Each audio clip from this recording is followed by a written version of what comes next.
అచ్చ తెలుగు కథలు వినడానికి విచ్చేసిన శ్రోతలందరికీ మీ కృష్ణమ్మ కథలు ఛానల్ తరపున స్వాగతం, సుస్వాగతం. ఈ వీడియోలో మీరు శ్రీమతి ఎద్దనపూడి సులోచన రాణి గారి నవల వెన్నెల్లో మల్లిక 6వ భాగాన్ని వినబోతున్నారు. నెల 15 రోజులు ఇట్టే గడిచిపోయాయి. మల్లికను పంపించి వేయాల్సిన టైం దగ్గరకొచ్చేస్తోంది. వైజయంతికి చాలా ఆందోళనగా ఉంది. రమ ఒక ప్రసిద్ధ పత్రికను పంపింది.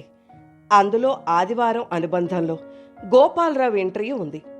ఈ రోజుల్లో వైద్యులు రోగుల పట్ల నిర్లక్ష్యంగా ప్రవర్తిస్తున్నారని నీతులు వల్లిస్తూ కొంతమంది పేరుగల మహాశయులు ఇళ్లలో పేషెంట్లను ట్రీట్మెంట్ నెపంతో పెట్టుకుని వారితో సంబంధాలు పెట్టుకోవడమే కాక ముక్కుపచ్చలారని 12 సంవత్సరాల పసిపిల్లల్ని కూడా నరాల ప్రకంపన పరిశోధన అంటూ వెర్రివేషాలు వేస్తున్నారని, అలాంటి వారి విషయంలో ప్రభుత్వం జోక్యం కలగజేసుకుని వారి లైసెన్సులు ఓడబెరికి వారి ప్రాక్టీసు నిషేధించాలని దుమ్మెత్తిపోశాడు.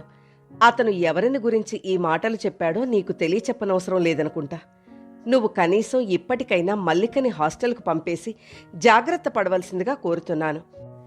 మన వ్యక్తిత్వం స్థిరంగా ఉన్నప్పుడే మన దగ్గరికి రావాలనుకునే రోగులకు మనోధైర్యం ఉంటుంది. విజయ్ ఇలా నీ జీవితంలోకి వచ్చి నీ క్యారెక్టర్ని, ప్రొఫెషన్ని చిన్నాభిన్నం చేస్తాడని కలలో కూడా అనుకోలేదు. దీనికి త్వరలో పరిష్కారం వెతకాలి. నేను మీ బాబాయ్ గారికి కూడా ఉత్తరం వ్రాశాను. విజయ్, నువ్వు తెలుసో తెలియకో జారుడు మెట్ల మీదకి వెళ్ళిపోయావు. నిన్ను అఘాతంలోకి దొర్లిపోకుండా కాపాడుకోవలసిన బాధ్యత మాకుంది. నువ్వు డాక్టర్గా ఒక్క విజయ్ కోసమే అంకితమైపోకూడదు. ఈ ప్రపంచంలో ఇంకా ఎంతోమంది అజయ్లు, ఆనందులు, శరత్లు, లక్ష్మీలు, వాసంతీలు, వేల మందికి నీ వల్ల ఉపకారం జరగాలి. Vijay, I hate Vijay. అతన్ని మెడబట్టి గెంటాలనిపిస్తోంది.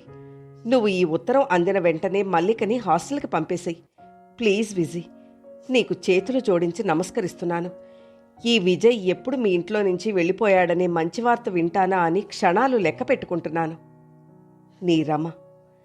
వైజయంతి ఉత్తరం చదివి నిట్టూర్చింది. లోకులకి తన పట్ల ఎందుకింత ఆసక్తి? తన ఒక్కరోజు కూడా వారేం చేస్తున్నారో పట్టించుకోలేదే. తను వారిని బాధించే పని చేయలేదు, వారికి అడ్డం రాలేదు. పేషెంట్స్ తన దగ్గరికి రావడం మానేస్తే ఆత్మస్థైర్యంతో ఆ విషయం భరించింది. కొత్తని అన్వేషించేవారు, నిజాయితీకి నిలబడేవారు ఎప్పుడూ ఒంటరివారే. మల్లిక విషయమే వైజయంతి కడుపులో కత్తులు దింపినంత బాధగా ఉంది. చిన్నపిల్ల, అన్యాయంగా అంత అభాండాలా? రమ పంపిన పేపర్ పక్కన పడేసింది వైజయంతి. ఇది మార్కెట్లోకి వచ్చిన రోజునే తనకు ఫోన్ కాల్స్ వచ్చాయి. ఇంటికి వచ్చి మరీ కొంతమంది చెప్పారు. గోపాలరావు అంటే సుతరాము గిట్టనివారు, అతని మీద పరువు నష్టం దావా వేయమని, తాము వైజయంతికి అండగా ఉంటామని ప్రోత్సహించారు. వైజయంతి ఇష్టపడలేదు.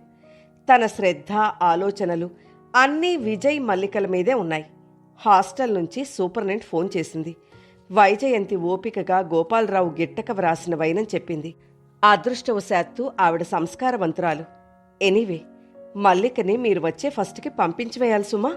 గడువు తీరని తర్వాత ఒక్క నిమిషం కూడా నేను ఉండనివ్వను అని చెప్పి పెట్టేసింది. వైజయంతికి అన్ని వైపుల నుంచి పరీక్షలే ఎదురవుతున్నాయి.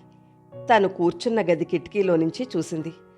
విజయ్, మల్లిక లాన్లో క్రికెట్ ఆడుతున్నారు. విజయ్ మల్లికకి క్రికెట్ నేర్పుతున్నాడు. 2 రోజుల క్రిందట ఉదయం తను ఆ రోజు ఆలస్యంగా లేచింది.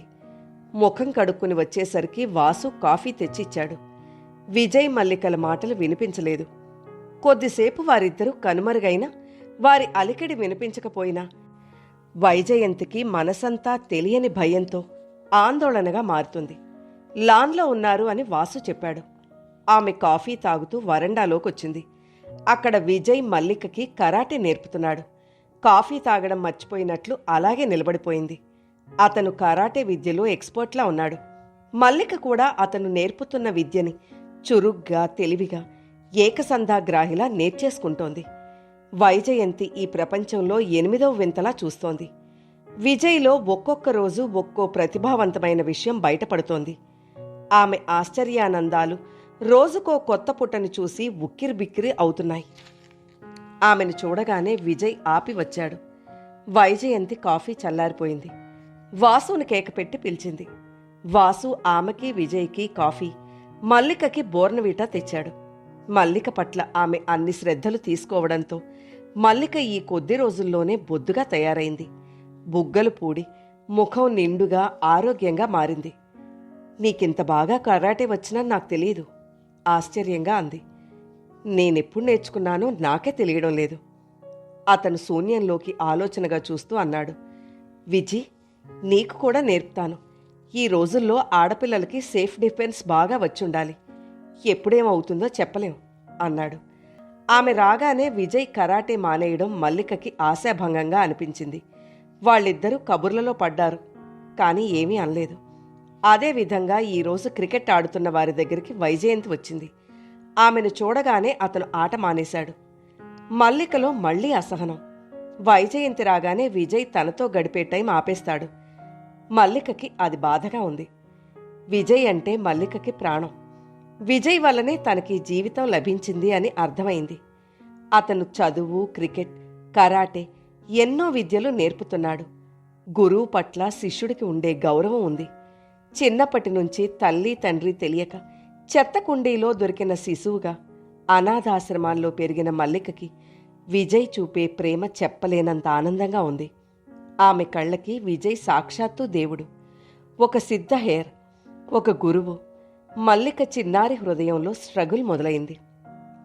అమ్మగారంటే ఇష్టమే, కానీ అమ్మగారు అప్పుడప్పుడు విజయ్ మీద చిరాకు పడడం సహించలేకపోతోంది. ఒకసారి విజయ్ మందు వేసుకోలేదు. వైజయంతి బాగా మందలించింది. నీకు మామూలుగా తిరగాలని లేదా?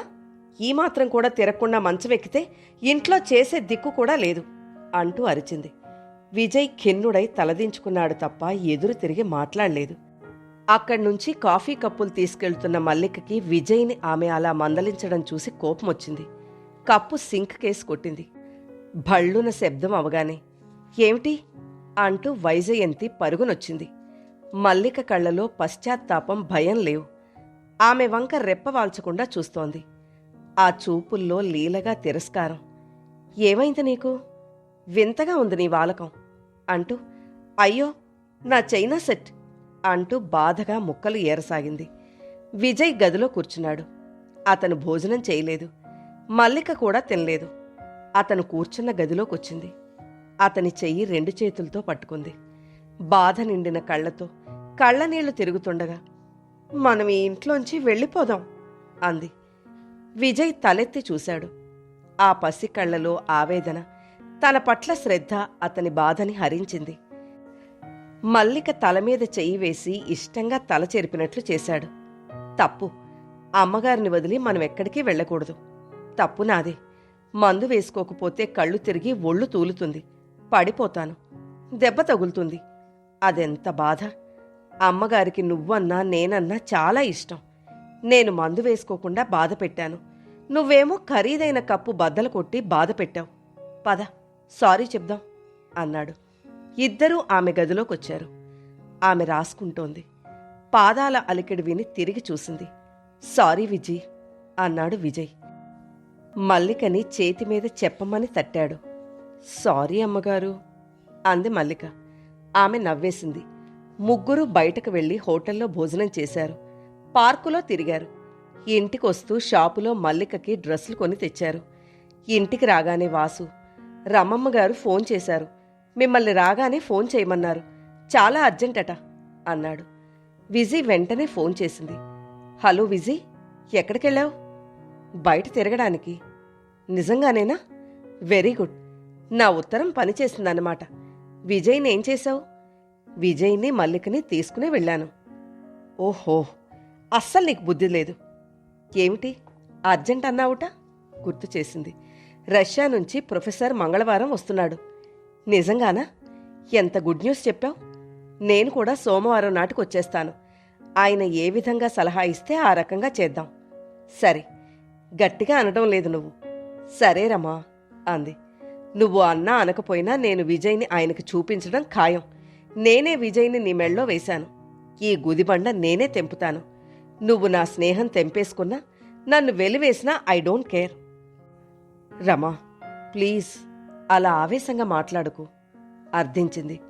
ఆవేశమా? మై గాడ్, నా గుండెల్లో ఎంత మంట దహిస్తోందో తెలుసా? నేను బుద్ధి గడ్డి తిని ఒక మనిషిని కాస్త ట్రీట్ చేద్దామని మానవత్వంతో నీకు అప్పగించాను. అతను దెయ్యమై రాక్షసుడై నా ప్రాణ స్నేహితురాలి జీవితం పీక్కు తింటుంటే చూస్తూ చేతగాని దానిలా చేతులు ముడుచుకుని కూర్చోవలసొచ్చింది. లోకమంతా నీ గురించే అలా అవాకులు చెవాకులు వాగుతుంటే నోరెత్తలేకపోయాను. నేను బాబాయి అలా మౌనంగా సహనంగా ఎందుకున్నామో తెలుసా? నీ గురించి. నువ్వు సీరియస్గా అతని గురించి కమిటెడ్గా ఉన్నావు. ఎట్టి పరిస్థితుల్లోనూ అతన్ని వదిలేట్లు లేవు. ఇంకా ఎంతో కాలం ఇది సాగదు.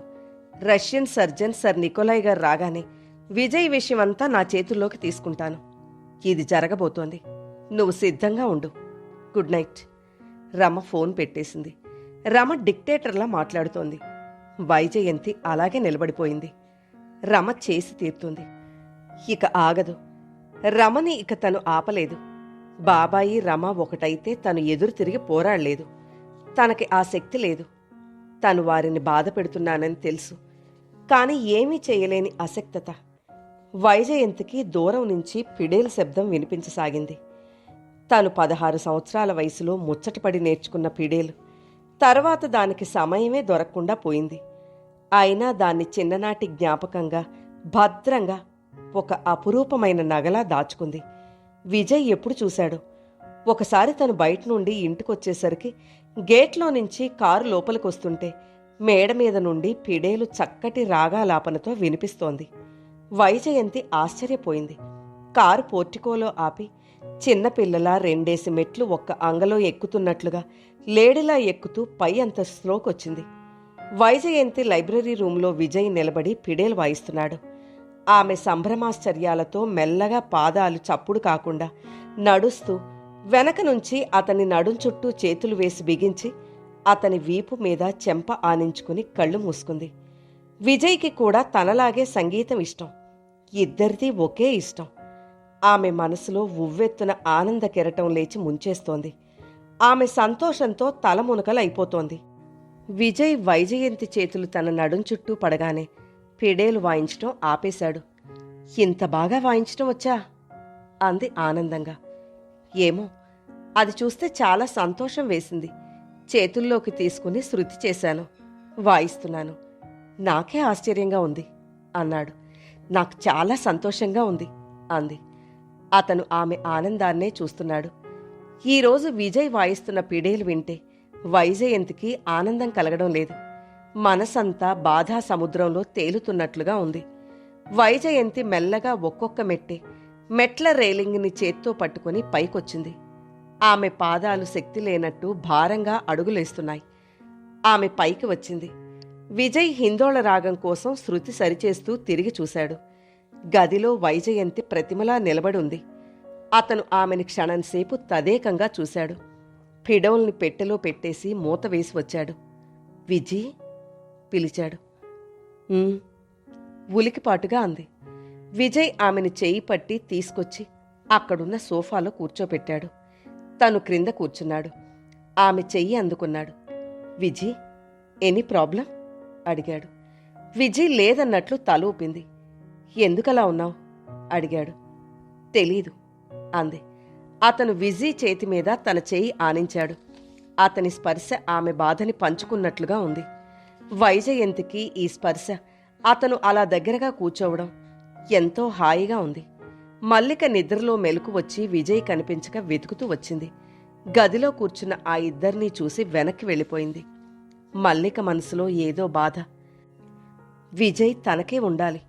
ఇంకెవరితో మాట్లాడినా బాధగా ఉంటోంది. విజయ్ తన ఒక్కదాన్నే ఓదార్చాలి. కాని అమ్మగారిని కూడా ఓదారుస్తున్నాడు. మల్లికకి నచ్చలేదు. మంగళవారం రానే వచ్చింది. రమ, సర్జన్ నికోలాయ్ వచ్చారు. రాత్రి డిన్నర్కి వైజయంతి ఆహ్వానించింది.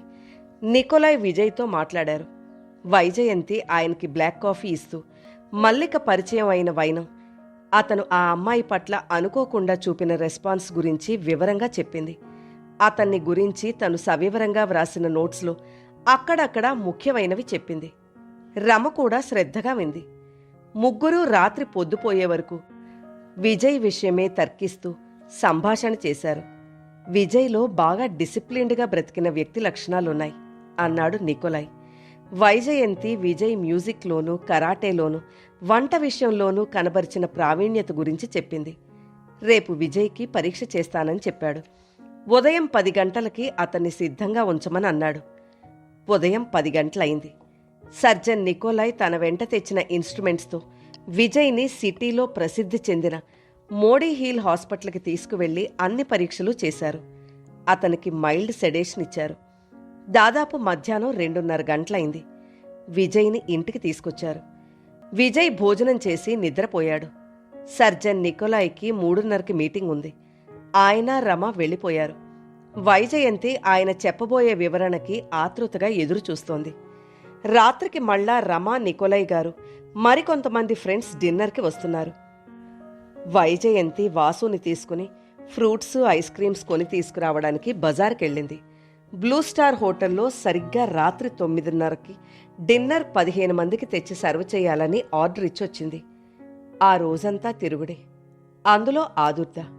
వైజయంతి తిరిగి 6 గంటలవుతుండగా ఇంటికొచ్చింది. ఇంటి వరండాలో పనివాళ్లు, ఇరుగు పొరుగు గుమికూడున్నారు. మల్లిక ఒకటే ఏడుస్తోంది. వైజయంతికి భయంతో గుండెలో దడ ప్రారంభమైంది. విజయ్ కనిపించటం లేదు. ఏమైంది అంది అందర్నీ చూస్తూ. ఆమె గొంతు వినగానే ఏడుస్తున్న మల్లిక లేచి పరిగెత్తుకొచ్చి వైజయంతి కాళ్ళకి చుట్టుకుపోయింది. అమ్మగారు, అయ్యగారు చచ్చిపోయారు అంటూ గొల్లుమంది. ఏమిటి? వైజయంతికి గుండె ఆగిపోయినట్టే అనిపించింది. గబగబా మేడమెట్లెక్కి పరిగెత్తింది. విజయ్ పడుకున్న గది తలుపులు ధడాల్న తోసి తెరిచింది. ఎదురుగా విజయ్ మంచం మీద నిటారుగా చలనం లేనట్టే పడుకున్నాడు. ఆమెకి భయం వేసింది. విజయ్! తనకి తెలియకుండానే నోటి నుంచి కేక వచ్చేసింది. మంచం దగ్గరికి పరిగెత్తింది. విజయ్! అతన్ని భుజాలు పట్టుకుని గట్టిగా కుదిపేసింది. అతను నిద్రలో మూలిగాడు. మత్తుగా మొద్దు నాలికతో పలికినట్లు అంటూ పక్కకి తిరిగి పడుకున్నాడు. వైజయంతి కళ్ళలో ఆనంద భాష్పాలొచ్చాయి. విజయ్! అంటూ అతన్ని కేక వేసి గట్టిగా గుండెలకి హత్తుకుంది. విజయ్! అంటూ అతన్ని నుదుటి మీద, చెంపల మీద గాఢంగా ఆనందం పట్టలేనట్టు ముద్దు పెట్టుకుంది. అతని టేబుల్ పక్కన స్లీపింగ్ టాబ్లెట్స్ 2 వేసుకున్నట్లు రేపరు చించబడి ఉంది. విజయ్ నిద్ర కోసం స్లీపింగ్ టాబ్లెట్స్ వేసుకున్నాడు. పొద్దుట సెడేషన్ ఇచ్చారు. దానితో నిద్రలో కూరుకుపోయినట్టు చలనం లేనట్టు పడుకున్నాడు. వైజయంతి నిద్రతో వాలిపోతున్న అతని పల్స్ చూసింది. నార్మల్గా ఉంది. అతన్ని సరిగ్గా వాల్చి పడుకోబెట్టి మేడదీకొచ్చింది. మల్లిక మోకాళ్ల మధ్య తల దాచుకుని వెక్కి వెక్కి ఏడుస్తోంది. వచ్చిన వారంతా ఆశ్చర్యంగా చూస్తూ అలాగే ఉన్నారు. వైజయంతి మల్లికను పిలిచింది. మళ్ళీ విజయ్ నిద్రపోతున్నాడు. అంతేగాని వెళ్ళి చూసిరా అంది. మల్లిక ఏడ్చి ఉబ్బిన ముఖం ఎత్తి నమ్మలేనట్టు చూసింది. ఆ క్షణంలో మల్లిక ముఖం చూస్తే ఆమెకి చాలా జాలేసింది. వెళ్ళి చూడు, పక్కకి తిరిగి పడుకున్నాడు అంది. మల్లిక ఆనందంగా పరుగు తీసింది. వచ్చిన పనివాళ్లు వాసుకి చెప్తున్నారు. ఈ అమ్మాయి వచ్చి ఏడుస్తూ మా అయ్యగారు చచ్చిపోయారు, అమ్మగారు ఎక్కడికెళ్లారో తెలీదు అంటూ గోల చేసింది. మా అయ్యగారిని రమ్మంటే వెదవగోల, ఏదైనా కేసైతే సాక్ష్యానికి రమ్మంటారు అన్నారని రాము చెప్పాడు. వాళ్లు పైకొచ్చి దూరం నుంచి చూశారు. విజయ్ వెల్లకిలా కదలిక లేనట్టే పడుకున్నాడు. అతను పోయాడని నిర్ధారణ చేశారు. అమ్మగారు ఎప్పుడొస్తారో తెలియదు. ఇంట్లో పాపం చిన్నపిల్ల ఒక్కతీ ఉందని అంతా నిలబడ్డారు. వాసు వాళ్లందరికీ మల్లిక తెలియక పడిన పొరపాటు అని సర్ది చెప్పి విజయ్ నిద్రలో ఉన్నాడని వివరించి పంపేశాడు. వైజయంతికి నవ్వాలో ఏడవాలో తెలియలేదు. వాసు, వైజయంతి కలిసి గబగబా రాబోయే అతిథుల కోసం ఇల్లు సర్దేశారు. మల్లిక ఎప్పటిలా సాయం రాలేదు. విజయ్ గుమ్మంలో కూర్చునున్నాడు. అతని ముఖం మీదకి కిటికీలో నుంచి దోమ ఒకటి రావడానికి ప్రయత్నిస్తుంటే వెళ్లి దాన్ని బెదిరిస్తోంది. చూస్తుండగానే టైం అయింది. అతిథులు రావడం ప్రారంభించారు. వైజయంతి, రమ వారినందర్నీ ఆహ్వానిస్తున్నారు. బాబాయి, పిన్ని కూడా వచ్చారు. రమ వైజయంతిని వారిని కూడా పిలవమని పోరు పెట్టింది. వైజయంతి ఫోన్ చేసి చెప్పలేక చెప్తుంటే రమ చెప్పింది. మేం వస్తున్నాం అన్నారు వాళ్ళు. వైజయంతికి చాలా సంతోషం వేసింది. ఎన్నో రోజుల తర్వాత బాబాయి, పిన్ని తనింటికి వస్తున్నారు. వాళ్ళిద్దరూ రాగానే ఏర్పాట్ల బాధ్యత తీసేసుకున్నారు. ఎన్నో రోజుల తర్వాత జీవితం మామూలుగా అనిపించింది వైజయంతికి. శ్రద్ధగా అలంకరించిన ఇల్లు, డిన్నర్, హడావుడి, అతిథుల నవ్వులు, కబుర్లు. ముఖ్యంగా ఇంట్లో పిన్ని బాబాయిలు నౌకర్లకి పనులు పురమాయిస్తూ కేకలు. రాత్రి 12 గంటలయింది. వచ్చిన అతిథులు వెళ్ళిపోయారు. నౌకర్లు ఇల్లు సర్దేస్తున్నారు. వైజయంతి, రమ, ఆనందరావు, నికోలాయ్ గారు బాల్కనీలో కూర్చున్నారు. ఎదురుగా వెన్నెల రాత్రి. పిన్నిగారు వాసు చేత బ్లాక్ కాఫీ పెట్టించుకుని వచ్చారు. అప్పటికే విజయ్ విషయం మాట్లాడుకుంటున్నారు వాళ్ళు. విజయ్ మూలంగా వైజయంతి ఎలాంటి అపవాదులు ఎదుర్కొందో, ఆమె ప్రాక్టీస్ ఎంత తగ్గిపోయిందో ఆనందరావు గారు చెప్పారు.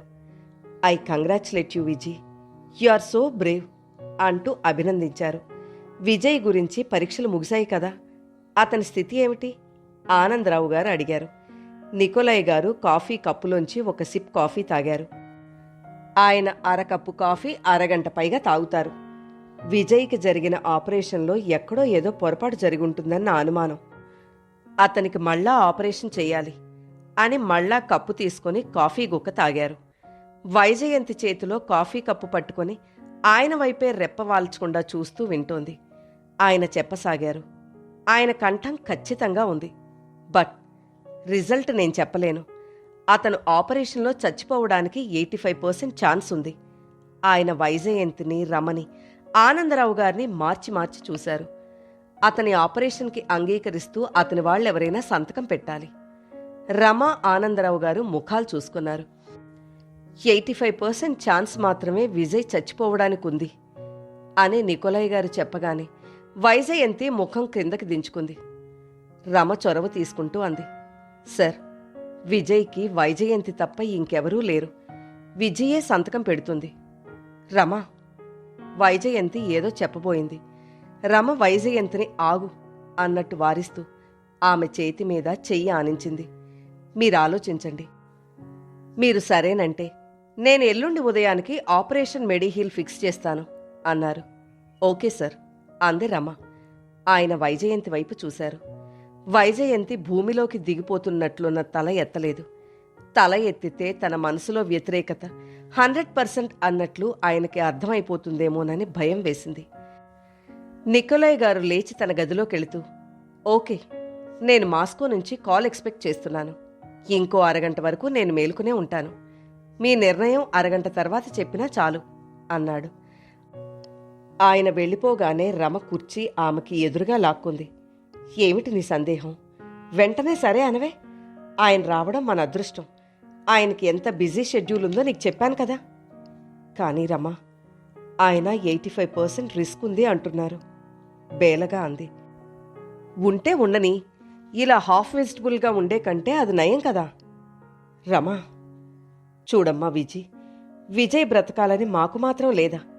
రిస్క్ అయినా ఆపరేషన్ సక్సెస్ అయితే అతను మనందరిలా హాయిగా ఉంటాడు. అయినా ఎందుకు సక్సెస్ అవ్వదు? లక్షణంగా అవుతుంది. అతను చాలా ఆరోగ్యంగా ఉంటాడు. కానీ బాబాయ్, నువ్వెంకేం చెప్పొద్దు అన్నారాయన. రమ బ్రతిమలాడింది. విజయ్ని ఇలా ఎన్నాళ్ళు నెత్తిన పెట్టుకుని ఆ భారం మోస్తావు? నీకు తెలుసా, నువ్వు మా అందరిలా మామూలు జీవితానికి ఎంత దూరం అయిపోయావో? విజయ్ ప్లీజ్ పద, అరగంట అవుతోంది. ఆయన వేరే ఎంగేజ్మెంట్ ఫిక్స్ చేసుకుంటారు. అసలే చాలా తిక్క మనిషి. నేనెంతో చెప్పి మన ఇంటికి తీసుకొచ్చాను. నా మాట తీసి పారేయకు. నీ మంచి, విజయ్ మంచి ఆలోచించి చెప్తున్నాను. లే. నా అభిప్రాయం కూడా అదేనమ్మా అన్నారు ఆనందరావు గారు. విజయ్, మేం కావాలనుకుంటే నువ్వు కాదని అనొద్దు పినతల్లి అనేసింది. రమ టైం చూసుకుంది. వైజయంతిని చెయ్యి పట్టి కుర్చీలో నుంచి లాగి లేవతీసింది. రా అంటూ లాక్కు వెళ్ళింది. ఇదిగో, నువ్వు కాదంటే ఇప్పుడే ఈ క్షణమే మేం వెళ్ళిపోతాం. జన్మలో నీ ముఖం చూడను అంది. రమ ఏదైనా అంటే అక్షరాలా చేస్తుంది. వైజయంతి, రమ నికోలాయ్ గారి గదిలోకొచ్చారు. ఆయన ఫోన్లో మాట్లాడడం ముగించినట్లు అప్పుడే ఫోన్ పెట్టేస్తున్నారు. విజయ్ ఒప్పుకుంది సార్ అంది రమ. ఆయన విజయ్ వైపు చూశారు. ఆయన చూపులు ప్రశ్నార్థకంగా ఉన్నాయి. ఆమె శరీరంలో శక్తి అంతా కూడగట్టుకుని ఎస్ సార్ అంది. Okay, I will talk with Modi hill people. Wish you all the best అన్నారాయన. ఆమె కళ్లలో భయాందోళనలు ఆయనకి అర్థమైనాయి. థ్యాంక్ యూ సార్ రమ సంతోషంగా అంది. వైజయంతి వెన్ను మీద తట్టింది. Thank you sir. వైజయంతి కంఠం ఎక్కడి నుంచో మాట్లాడుతున్నట్లుగా ఉంది. ఆపరేషన్ సక్సెస్ అయిన తర్వాత ఆ మాట చెప్పాలి అన్నారాయన. మర్నాడు ఉదయం 9 గంటలకే రమా, నికోలయ్ గారు బ్రేక్ఫాస్ట్ చేసి మీటింగ్కి వెళ్ళిపోయారు. విజయ్ మల్లికకి చదువు చెప్తున్నాడు. వరమ్మ ఊరి నుంచి వచ్చేసింది. వైజయంతి చేతులు పట్టేసుకుని, ఆ రోజు బాబాయ్ గారే నన్ను అలా వెళ్ళిపోమ్మని అన్నారమ్మా. ఉత్తరం కూడా ఆయన చెప్పినట్టే వ్రాశాను. మిమ్మల్ని బాధ పెట్టానని తెలుసు. పెద్ద ఆయన మాటకి ఎదురు చెప్పేంత ధైర్యం లేకపోయింది అంది. ఆమె ఎవరినీ కోపగించుకునే స్థితిలో లేదు. ఆమె మనసుగా లేదు. ఏదో తెలియని శీతలత్వం మెల్లగా పాకి వచ్చి ఆక్రమించుకోవడానికి, స్పర్శ జ్ఞానం హరించడానికి, దానిని జయించి మామూలుగా ఉండడానికి తీవ్రమైన ఘర్షణ పడుతోంది. మధ్య మధ్యలో రమ ఫోన్స్. రమ ఇంటికొచ్చి డ్రెస్ చేంజ్ చేసుకుని వెళ్ళిపోయింది. ఒకరిద్దరు రమ కొలీగ్స్ కూడా వచ్చారు. మధ్యాహ్నం అంతా ఇట్టే గడిచిపోయింది. రాత్రి డిన్నర్కి వేరే చోటికి వెళ్లడం వల్ల రమా, నికోలయ్ గారు ఇంటికి రాలేదు. వరమ్మ వంట చేసి టేబుల్ సర్ది ఒళ్ళు నొప్పులతో ప్రయాణం వల్ల బడలికగా ఉందని వెళ్ళి పడుకుంది. విజయ్తో సాయంత్రం క్రికెట్ ఆడి అలసిపోయిన మల్లిక త్వరగా నిద్రపోయింది. భోజనానికి విజయ్, వైజయంతి కూర్చున్నారు. వైజయంతి వడ్డిస్తుంటే కళ్లలో సన్నగా నీటి పొర కమ్ముకుంది. రేపు విజయ్ తను ఇద్దరికీ శాశ్వతమైన దూరమా? అతని సమస్యకి పరిష్కారం ఎలా ఉంటుంది? ఆపరేషన్ అయిన తర్వాత అతను ఎలా ఉంటాడు? ఏమిటి విజయ్ అంత పరధ్యాస? అన్నంలోకి నీళ్లు పోసుకుంటున్నావు అన్నాడు విజయ్. అతని చెయ్యి వైజయంతి చెయ్యిని గట్టిగా పట్టుకొని నీళ్ల గ్లాసు వంపేయకుండా ఆపేసింది. ఆమె ఉలికిపాటుగా ఈ లోకంలోకొచ్చింది. ఆమె నిట్టూర్చింది. తన చేతిని గట్టిగా పట్టుకున్న విజయ్ చేతిని చూసింది. ఆ స్పర్శ, ఆ వారించడం, ఈరోజు అతనితో గడిపిన ప్రతి క్షణం మనసులో చిరముద్ర వేయాలని తపిస్తున్నట్లుగా ఉంది. అతని ప్రతి మాట శ్రద్ధగా వింటోంది. అతను ఆమె ముఖం కేసి చూసి పకాలున నవ్వాడు. ఏమిటి విజయ్ ఆ చూపులు? ఏదో మంత్రం వేస్తే మెస్మరైజ్డ్ అయిపోయిన రాజకుమార్తెలా. చేతివేళ్లు ఆమె కళ్ల ముందు ఆడించి నవ్వాడు. వైజయంతి తెప్పరిల్లినట్టు ఈ లోకంలోకొచ్చింది. అతను ప్లేట్లోని సలాడ్ తీసుకుని వేసుకోబోతున్నాడు. ఆమె అతన్ని ఆగమన్నట్లు వారించింది. అతను అలా ఎందుకు వద్దందా అని ప్రశ్నార్థకంగా చూస్తున్నాడు. వైజయంతి సలాడ్లోకి చక్రాలుగా తరిగి కీరా దోసకాయ ముక్క, టమాటా ముక్క జంటగా పట్టుకుని అతని నోటికి అందించింది. అతను వెనక్కి తగ్గాడు. ఇదేమిటి? అతని కళ్లలో ప్రశ్న. ఆమె మౌనంగా అతని నోటికి అందించింది. అతను తిన్నాడు. తనే అతనికి సాంబార్ వడ్డించింది. తనే అన్నం కలిపింది. అతను అర్థం కానట్టు చూస్తుంటే గభాలన వెళ్లి అతని తలని దగ్గరకు తీసుకుని గుండెలకి హత్తుకోవాలన్న బలీయమైన కోరికని బలవంతంగా నిగ్రహించుకుంది. తనకి బాధ అనిపిస్తుందని తెలుసు, కానీ ఇంత బాధ అనిపిస్తుందని తెలీదు. ఆమె కళ్లలో నీళ్లు రాకుండా నిగ్రహించుకోవడం చాలా కష్టంగా ఉంది. ఆమె భోజనం మధ్యలో లేచింది. వెళ్లి బేసిన్లో చెయ్యి కడిగేసుకుని నాప్కిన్తో చెయ్యి తుడుచుకుంటుంటే ఎదురుగా వాష్ బేసిన్ పైన అద్దంలో విజయ్ కనిపించాడు. అతని ముఖం సీరియస్గా ఉంది. విజయ్, ఏమైంది? భోజనం చేయలేదు? అడిగాడు. అతను తగ్గు స్వరంతో తన పట్ల శ్రద్ధతో అడిగిన ఆ తీరుకి ఆమెకి కళ్లలో నీళ్లాగలేదు. వాటి మీద తన కంట్రోల్ లేనట్టే బొటబటా వచ్చేస్తున్నాయి. తల దించేసుకుంది. విజయ్, అతను పిలుస్తున్నాడు. బాగానే. మాట కంఠంలో నుంచి పెగిలి రాలేదు. చప్పున నీళ్లు తుడుచుకుంటూ అతన్ని తోసుకుంటూ అక్కడి నుంచి వేగంగా వెళ్ళిపోయింది. తన గదిలోకొచ్చి తలుపులు మూసేసుకుంది.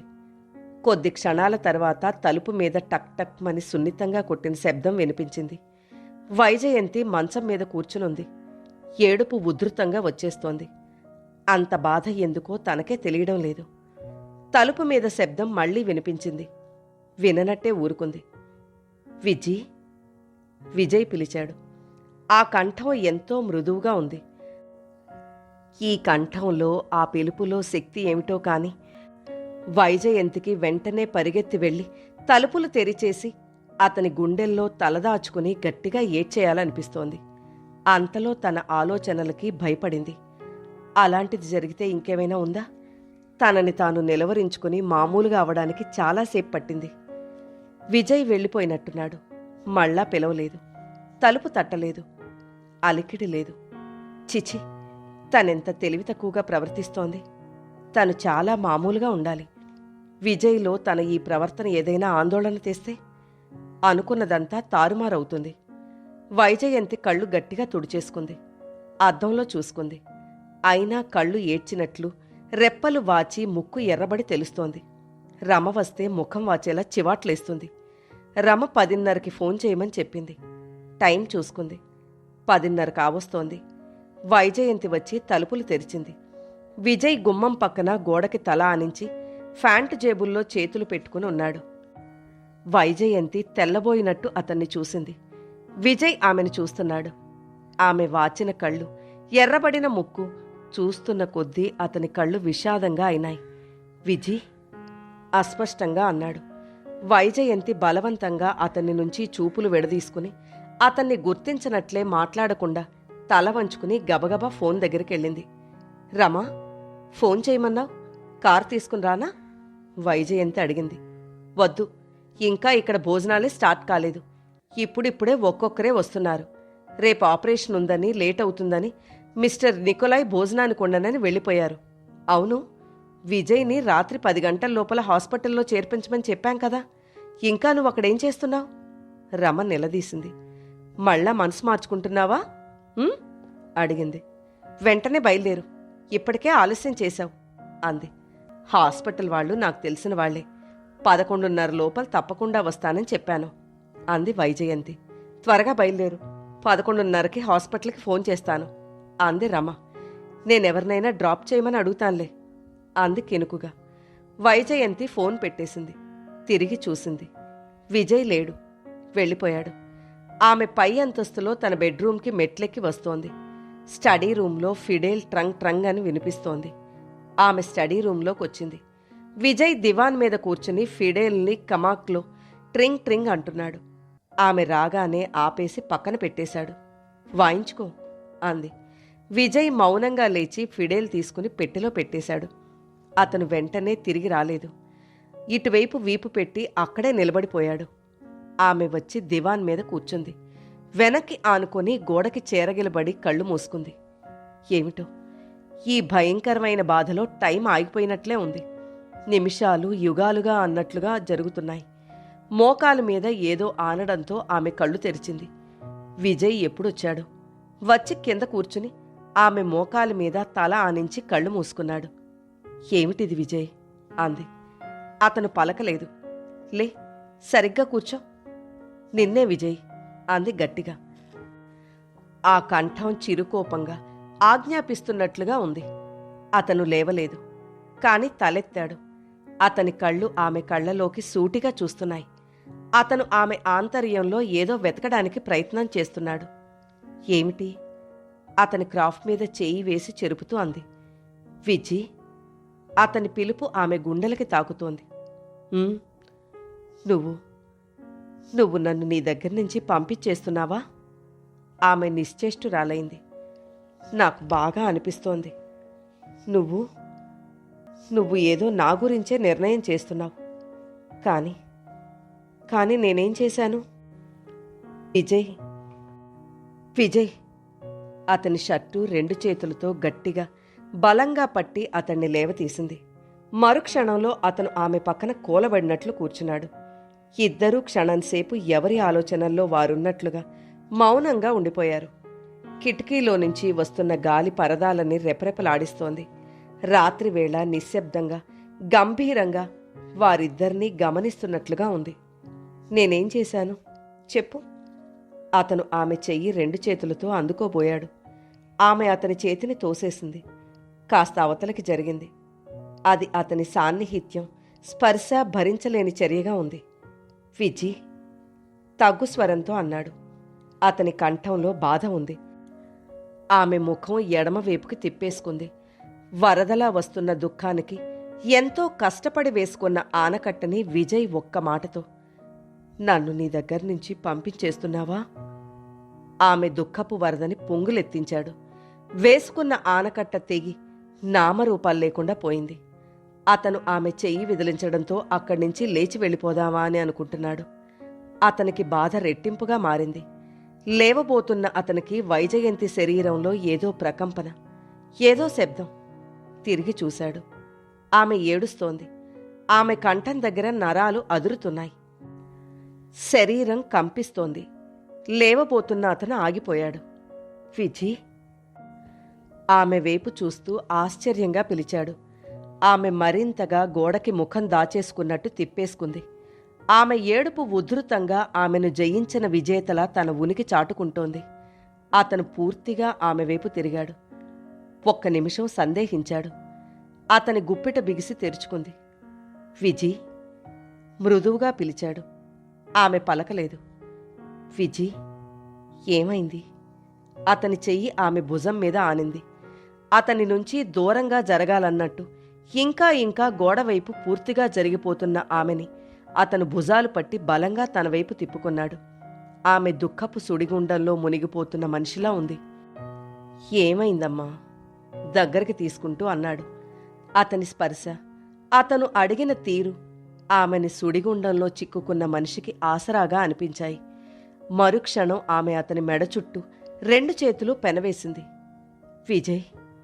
ఏదో చెప్పాలని ప్రయత్నించింది. కాని కంఠం పెగిలి రాలేదు. అప్పటికే అతను ఆమె తలని ఛాతీకి అదుముకున్నాడు. ఆమె ఏడుపు ఉధృతమైంది. అతని 2 చేతులు ఆమె చుట్టూ బిగిశాయి. ప్లీజ్ విజీ! బలవంతంగా ముఖం ఎత్తి ఆమె ఏడుస్తున్న కళ్ల మీద గట్టిగా ముద్దు పెట్టుకున్నాడు. ప్లీజ్, ప్లీజ్, నన్ను వదిలేయవు కదూ. నన్ను వదిలేయొద్దు. నన్ను ఒంటరివాణ్ణి చెయ్యొద్దు. విజీ! ఈ గండం గడిస్తే మనిద్దరం హాయిగా ఉండొచ్చు. అవునా? నేను నిన్ను ఎప్పుడూ పట్టనంత ఆనందంగా ఉంచుతాను. I love you Viji. I love you. Please, you are my strength. You know it. Please, నా కోసం ఓర్చుకోమ్మా. కొద్ది రోజులు. భగవంతుడు మనల్ని అన్యాయం చేయడు. మనిద్దరం అందరిలా హాయిగా ఉందాం. ప్రేమకి ముగింపు సంతోషమే కాని బాధ కాదు అని నీకు ఎన్నిసార్లు చెప్పాను. ప్లీజ్, నన్ను వదిలేయొద్దు. నువ్వు వదిలేస్తే నేను చచ్చిపోతాను. నాకెవ్వరూ లేరు. నన్ను వదిలేయొద్దు. తెలిసిందా? ఆవేశంగా అన్నాడు. అతను ఆమెను బ్రతిమలాడుతున్నాడు. ప్రేమగా బుజ్జగింపుగా చెప్తున్నాడు. ఆవేశంగా అంటున్నాడు. అతని చేతుల మధ్య ఉన్న ఆమె ఏడుపు ఆగిపోయింది. అతని మాటలు ఆమెని చకితురాల్ని చేస్తున్నాయి. ఏమిటి మాటలు? విజయ్కి ఆపరేషన్ సంగతి తెలిసిందా? My God! ఆమెకి ఆందోళన వచ్చేసింది. విజయ్! విజయ్! అతని భుజాలు పట్టి కుదిపింది. నువ్వేమంటున్నావో తెలుసా? నీకు తెలుస్తోందా? బిగ్గరగా అంది. అతను ఆమె కుదుపుకి ఈ లోకంలోకి వచ్చాడు. అతని ముఖం నిండా చెమటలు కారుతున్నాయి. My God! అన్నాడు. నువ్వేమంటున్నావో తెలుసా? ఏమన్నాను? నిన్నేడవద్దన్నాను. అంతేగా? ఆమె అతన్ని చూస్తోంది. అతనికి తెలియకుండా వచ్చిన మాటలా? తెలిసి అన్నవా? ఎందుకలా చూస్తావు నన్ను? నేను పిచ్చివాళ్లా కనిపిస్తున్నానా? నాకు అప్పుడప్పుడు ఆవేశం వస్తుంది, భయం వేస్తుంది. అసలెందుకు నాకు ఎప్పుడూ భయమే? నా స్థితి సహజంగా లేదనిపిస్తుంది. నా వల్ల నువ్వు అందరి చేత తిట్లు తింటున్నావు. నేనేం చెయ్యను? నిన్ను వదిలి వెళ్ళాలనిపిస్తుంది. వెళ్ళలేను. ఒక్కోసారి రాత్రివేళ నువ్వే నన్ను వదిలేస్తావేమోనని చాలా భయపడతాను. ఎందుకో తెలీదు. అతను ఆమె మెడ దగ్గర ముఖం దాచుకున్నాడు. విజీ! నాకేమైంది? మతి చాంచల్యం ఉందా? నాకు ఒక్కోసారి ఏదీ గుర్తురాదు. నువ్వు తెలుస్తావు. నీ ప్రేమ గుర్తురాదు. ఈ ఇల్లు అలవాటైందే. కాని ఇది ఎక్కడ ఉందో ఏ ఊరో గుర్తురాదు. ఒక్కోసారి పిడేలు బాగా వాయిస్తాను. ఒక్కోసారి అసలు వాయించడమే రాదు. ఏమిటిది? నాకిదేం వ్యాధి?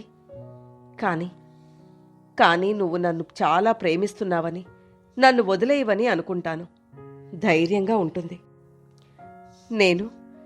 నేను నీ నుంచి దూరంగా వెళ్ళలేను విజీ. నువ్వు నా దానివి కాదా? అంటూనే అతడు ఆమెను వెనక్కి వాల్చి పడుకోబెట్టాడు.